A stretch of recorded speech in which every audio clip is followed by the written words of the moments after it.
السلام علیکم، آپ دیکھ رہے ہیں YouTube channel world T V. ہمارے یوٹیوب چینل کو سبسکرائب کریں اور بیل آئیکن کو لازمی پریس کریں۔ شکریہ۔ اللہ وحدہ لا شریک کی حمد و ثنا اور سرکار دو عالم صلی اللہ علیہ وآلہ وسلم کی ذات بابرکات پر ہدیہ درود و سلام پڑھنے کے بعد دیکھیں،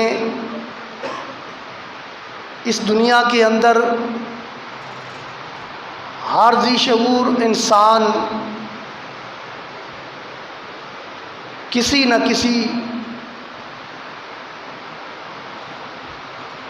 کام میں مصروف ہے۔ کوئی تاجر ہے، کوئی مزدور ہے، کوئی ملازم ہے، کوئی دکاندار اور کوئی انجینئر اور کسان ہے۔ غرض ہے کہ ہر انسان کسی نہ کسی کام میں مصروف ہے۔ اپنی روزی کمانے کے لیے ہر انسان کوئی نہ کوئی کسی کام کے اندر مشغول ہے، ہونا بھی چاہیے، کیونکہ روزی حاصل کرنا یہ بھی ایک عبادت ہے۔ مگر روزی کمانے کے کچھ طریقے اس طرح غلط ہو چکے ہیں کہ انسان